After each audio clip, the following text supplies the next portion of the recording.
Okay, it is May 23rd, 2016. I'm here with the incredible John Lear. John, we've had interviews before. Can you tell me about basically what sparked your interest in aviation? What? What sparked your interest in aviation? In what? What sparked your interest in aviation? Oh, in aviation? Yeah. Well, I was around it all the time. I just wanted to say here before we start, Yeah. it's the 23rd. Yesterday was the 22nd, and it was my 45th wedding anniversary. Wow, congratulations. Wow, that's So great. I had spaghetti. What sparked my interest in aviation? My dad was head of owned Lear Incorporated. Lear Incorporated was formed by, well, let's see, the original,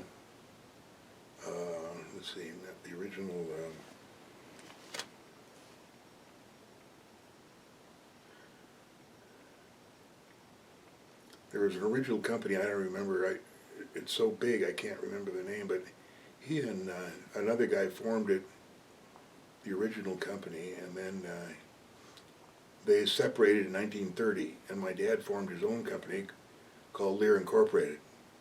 And he held that, doing mostly military and a few civilian products, pumps,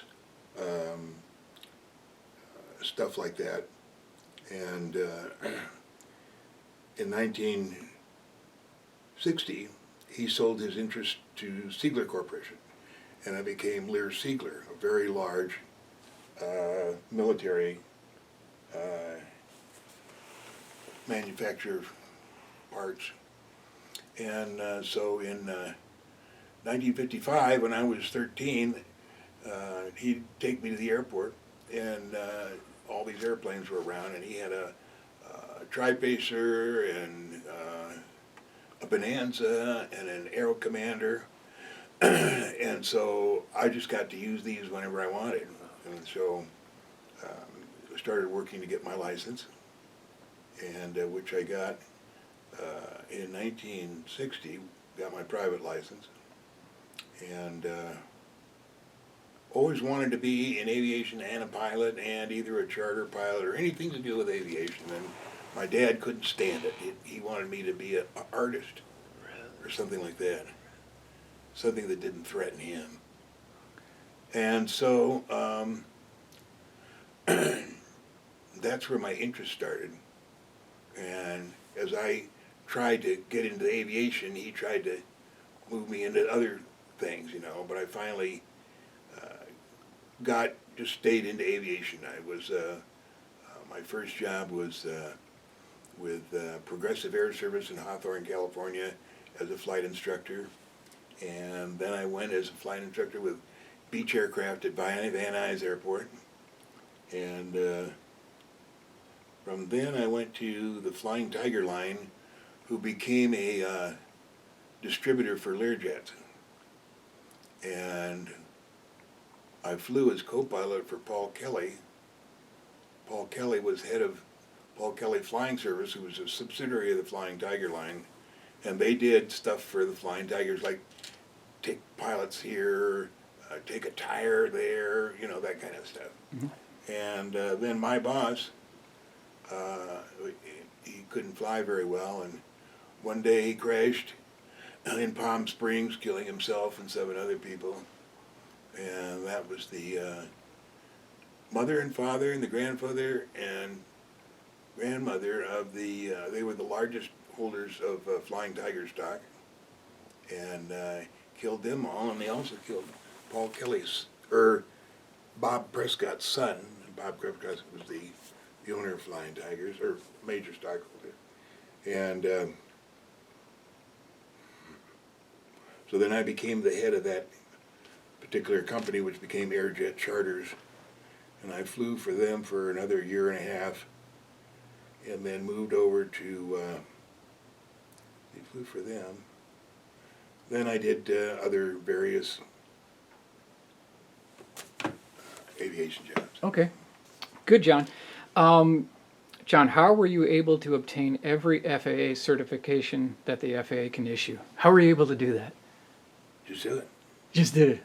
Yeah, just when I finished one, open a book and start the other one. The last one was the parachute rigger, and I just got a parachute rigger handbook, read that, got all the stuff, learned how to pack parachutes, went down to Paris, California to get the finer points of packing a parachute, and then took the check ride down there. Okay. So just to be clear then, John, are you the only person on the planet that has every one that the FAA can issue? The what? Are you the only person that has every FAA certification that the FAA can issue? Are you the only one? That was good up until last year when they added a tilt rotor certificate. Oh. And I think that tilt rotor certificate is a different one than commercial pilot, but it might be an add-on. You know? Okay. Okay. So if it's an add-on, then yes, I have every one. There's the only things I don't have are when let's say you wanted to work on radios for a company, but you didn't want to get an airframe or power plant or any certification. You can go to the FAA and say, I want to work on this thing, and they'll give you a certification to work on that. Okay. But you know, I don't have any of those, but I do have all the certificates, and they're on the wall right there. Just take a look over there. Approximately how many? Oh, wow. How many are there, John? Approximately how many are there? 1, 2, 3, 4, 5, 6, 7, 8, 9, I think. 9. Okay. 9 certificates. Okay. And then very briefly, John, can you describe your experience getting your glider rating and your instrument rating? Why those? Because those are important. Those are important. My glider rating I got up in near Palmdale. I forget what that little strip is. You mean Tehachapi? What? Up in Tehachapi or in Palmdale? No, to the east of Palmdale. There's a little strip there. Okay. Now it's a lot bigger. And just got, you know, got certificated till I was able to hold my, I think I hold a commercial and that. Okay. And then, John, briefly, can you give me 3 funny little stories or tidbits that were memorable to you as a commercial airline pilot? Just funny little stories that you've had over your career. Commercial airline piloting. Something that you felt was memorable, some tidbit, some funny story that you were involved in that was personal to you. I don't remember why it was so memorable, but one day I had a flight with American Transair. We were flying 707, I think 300 series, and my flight was from Detroit to, I think we had to make a stop, so we might have had to stop at Gander.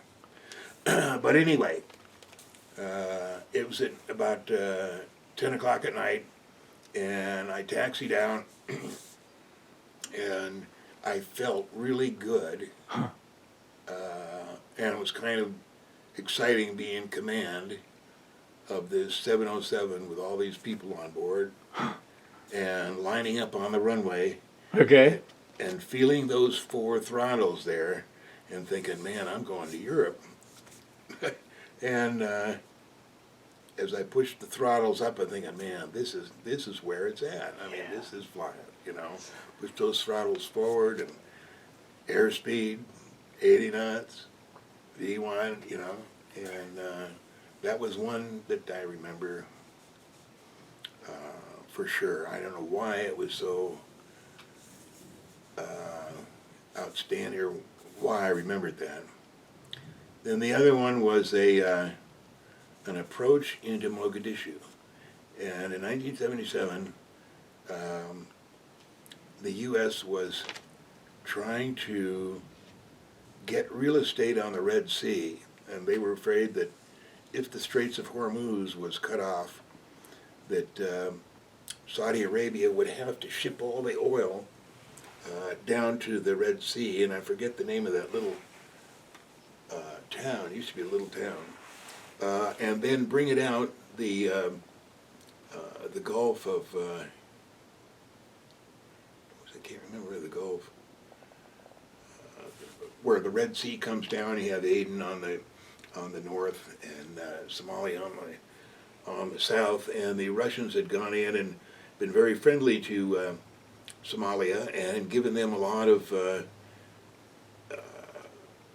arms and ammunition, and they built a deep water port called Berbera on the north edge of Somalia, which was right across from Aden. So pretty much the Russia had us kind of blocked. If something had happened to the gate of the Straits of Hormuz, we'd have been in a real tough bind of getting enough oil out to run the country. So they had a CIA had a bunch of various little companies, and I would get calls, you know, hey, we need you to take this there, not from the CIA, but from hello.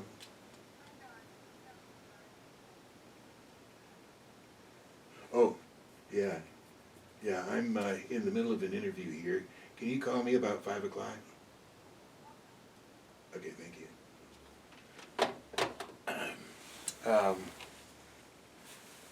Where was I? You were at the Straits of Hormuz. Yeah, and so I would get calls from the guy I worked for, which was a guy named Hank Wharton, and he kind of the head guy of all the clandestine movements of airplanes that the U.S. wanted, but they didn't want to be attached to. So since Somalia had been supported by Russia, they had East Bloc ammunition and guns. And so in 1977, Russia not only supported Somalia, but they were supporting Somalia's enemies in Ethiopia.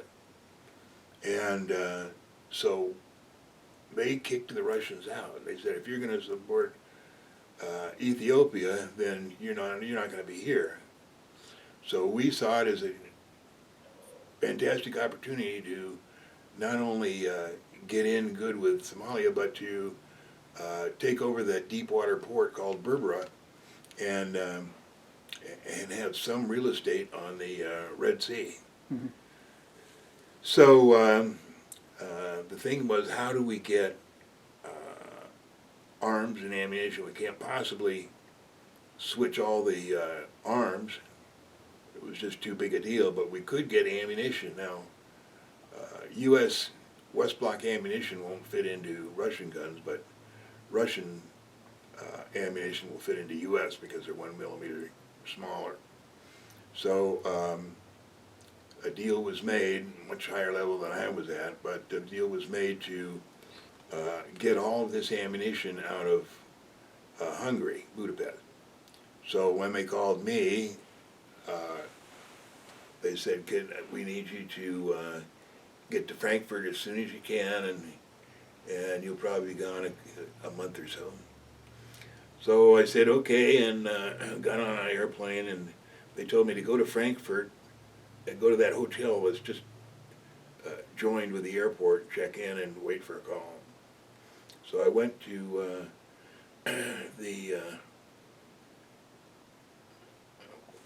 got a ride to, was it London? Oh, to Frankfurt, checked into the hotel, and got a call, go to room such and such. We went to room such and such, and there was another 8 of my friends that I had known in the industry, and the guy that had organized this thing, or was organizing. So he says, it was Hank Wharton. He said, now, welcome to Budapest. You'll find in the starting of winter now, it's starting to be very cold. The average temperatures are such and such. The Danube River runs through Budapest, Buda on the north, Pest on the south, and you'll see some interesting things. And talked a little bit more about the history of Hungary and Budapest. And while he's doing this, he handed a piece of paper, just 8.5 by 11, and it had a bunch of things written that we couldn't do, like change money on the open market, a bunch of stuff like that. As a matter of fact, I have a copy of it if you want to see it. And as he's giving this lecture, he's making everyone read that whole thing, and then he takes it and gives it to another guy to read the whole thing, give it to another guy until everybody's read it. And then he says, okay, now we're going to go have some dinner. So we all followed him, and we walked outside the hotel. I'm pretty sure it was the Hilton Hotel, and walked out to the Danube River. And we walked to the middle of the chain bridge. Why isn't that picture up there?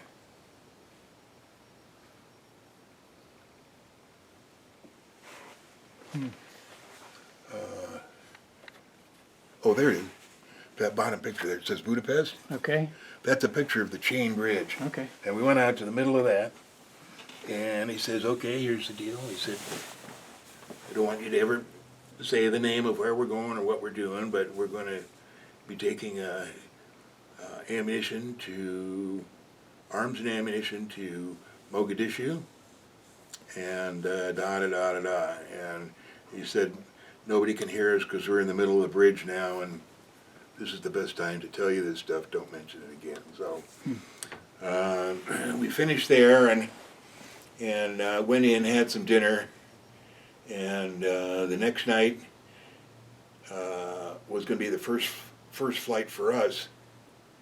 What we didn't know is that this operation had been going on for several weeks, and the airplanes were painted up like Somali Airlines, but they didn't have Somali written on them. And so what they were trying to do is keep anybody from shooting these airplanes down in case they were a passenger jet.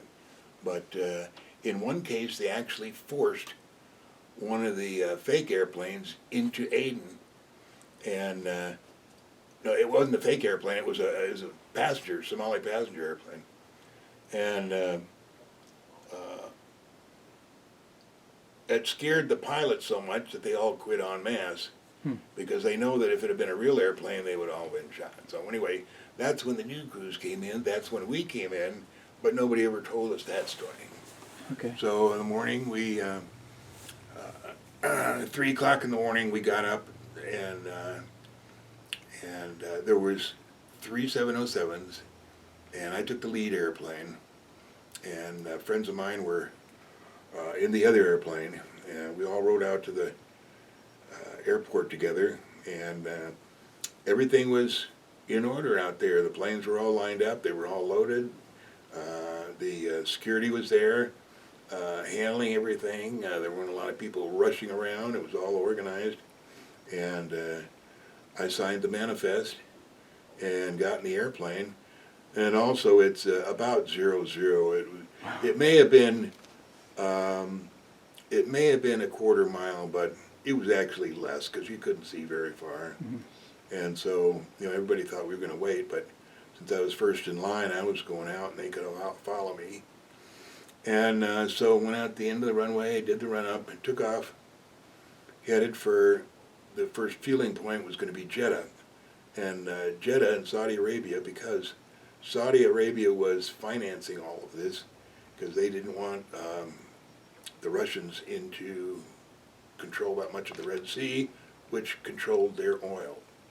So the three guys, the other two airplanes followed me, went down there, fueled in Jeddah, took off, and then this is the place where we're all worried about was the run from Jeddah down to Somalia, because we didn't want to be caught by any MiGs, and we were all talking about what we'd do if we saw a MiG and all this crazy stuff that people who have never been in that situation think they're going to do, but Anyway, nobody came up, nobody bothered us. We went down to Mogadishu, and as fate would have it, it was a quarter of a mile visibility in heavy rain and thunder showers. And we didn't have that much fuel because I wanted to take more ammunition than fuel, because I figured there hasn't been any weather down in that part of Africa for hundreds of years, so we don't have to worry about fuel. But I hadn't counted on the thunderstorm. So anyway, I'll remember this approach because all they had at Mogadishu in those days was an NDB, and that was at the end of the runway. So what I did, it was this thunderstorm was bashing us around. I didn't have all that much fuel, so I had to, either land or get something together pretty quick, or there's going to be a problem. So I set up for a 9270 off the beacon. And so I came in, when we set it this way, I came in, I think I was at 1,500 feet, got to the end of the runway, counted 15 seconds, turned 45 degrees for, I think, a minute or so, and then did a 180 back, and actually actually lined up with the runway, and started my letdown. And as fate would have it, I made it. It was just really torrential rain, and landed. And about 15 minutes after I landed, the next airplane got there, and the thunderstorm was just passing over and cleared up for him. So Okay. okay, that's number 2. Number 3. What am I supposed to talk about? Just any tidbits or funny stories over your aviation career Well, as a pilot. There's hundreds of those. But, of course, the most impressive, or thing that